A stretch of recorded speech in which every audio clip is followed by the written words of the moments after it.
So hello guys. तो RRB group D की form तो आप सबने भर दी होगी, लेकिन अब सवाल ये उठता है कि इसमें नौकरी कैसे लगेगी। जैसे कि आप जानते होंगे कि रेलवे बोर्ड की तरफ से ग्रुप डी की जो एग्ज़ाम है वो 17 नवंबर से होनी थी, लेकिन कैट का ऑर्डर आता है और उस पर फिर से स्टे लग जाता है। लेकिन बात यहाँ पे ये है कि जो अब फाइनल हियरिंग 30 अक्टूबर को होनी है, उसमें कैट का जो भी ऑर्डर आता है, जो भी वर्डिक्ट आता है, उसके अकॉर्डिंग बोर्ड को अपना डिसीजन लेना होगा और आगे की एग्जाम कंडक्ट करवानी होगी। 30 अक्टूबर के बाद हम लोग को पता चलेगा कि ऑर्डर्स क्या आते हैं, कैट का क्या आदेश रहता है, उसके बेसिस पे हमारा एग्जाम डेट आउट होगा। तो 30 अक्टूबर के बाद जो एकदम फाइनल से एग्जाम डेट्स आएंगी वो आपको चौंका देगी और उस टाइम आपको लगेगा कि अपनी तैयारी में आप कहीं पीछे रह गए हैं। तो ऐसे में आप अभी क्या कर सकते हैं, डेली एक मॉक लगाएं, कोशिश करें एक दिन PYQ हो और एक दिन जो न्यू मॉक होते हैं वो।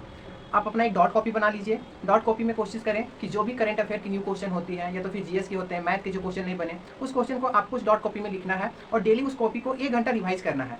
क्योंकि मैथ और रीजनिंग काफ़ी ईजी होते हैं, या तो फिर आप बोल सकते हैं ईजी टू मॉडरेट होते हैं, तो आपको उसमें ज़्यादा दिक्कत होगी नहीं। जो फाइनल मेरिट बनाएगी, आपको जो कट ऑफ पार कराने में मदद करेगी, वो जीके है और जीएस है, जिसमें करंट अफेयर का भी बहुत अहम रोल है। तो कोशिश करें कि करंट अफेयर की सुबह एक क्लास डेली करें, या मंथली बेसिस पे करें या वीकली बेसिस पे, और ये ज़्यादातर दिसंबर से अभी जो करंट मंथ है उतना तक चलना चाहिए, यानी कि पिछले 2024 के दिसंबर से अभी तक आप वो कर सकते हैं। इस बात करें मैथ सेक्शन की, तो मैथ सेक्शन में जो क्वेश्चन होते हैं वो बहुत ईजी होते हैं, लेकिन उतना ही वो कैलकुलेटिव होता है, क्योंकि टाइम पूरे 90 मिनट्स होते हैं। तो क्वेश्चन को इस तरीके से डिजाइन किया जाता है ताकि बच्चा कैलकुलेशन में फंसे।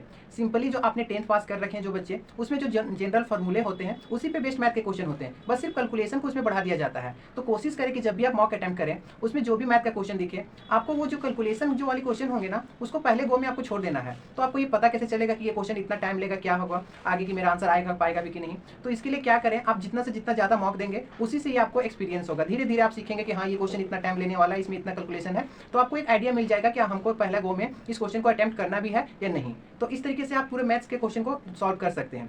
इसके बाद आती है रीजनिंग के भी क्वेश्चन, जैसे कि कभी मैथ्स का क्वेश्चन दिखेगा, कभी रीजनिंग का, कभी जीएस का, कभी करंट अफेयर का। तो मान लेते हैं कि जो रीजनिंग के क्वेश्चन आप सॉल्व करेंगे वो काफी ईजी होगी, ज्यादा प्रेशर लेने की कोई जरूरत नहीं है। आप मॉक लगाओगे तो मॉक में आपको ये चीज दिखेगी कि हाँ कि मुझे रीजनिंग में ज्यादा दिक्कत नहीं हो रही है। आपको दिक्कत हो सकती है तो ज्यादा करंट अफेयर और जीके जीएस में होगी। तो उसके लिए मैंने अभी बता रखा है कि आपको डेली एक क्लास करंट अफेयर की करनी है। कोशिश करें लास्ट दिसंबर 2024 से अभी तक जो भी मंथ चल रहा है वो पूरा कंप्लीट करके जाए। इससे बाहर नहीं जाता करंट अफेयर, क्योंकि रेलवे का एग्जाम जो होता है उसमें करंट अफेयर लेटेस्ट ही होते हैं। एसएससी की तरह इधर उधर 2022 से 2000 इतने पुराने नहीं पूछते हैं। तो आपको ज्यादा कुछ करना नहीं है, दिसंबर से करंट अफेयर करना है, अभी तक वो फाइनल हो जाएगा आपके।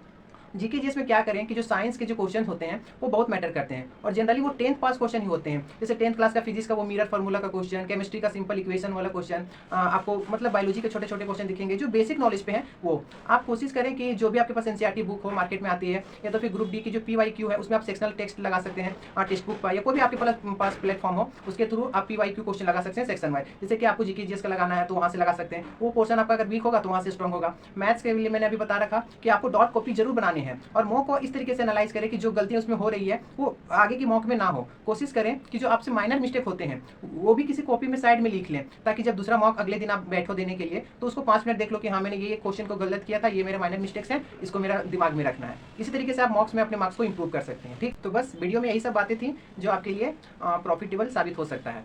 तो अगर वीडियो अच्छा लगा तो अपने दोस्तों को भी शेयर कीजिए और लाइक करें। Thank you.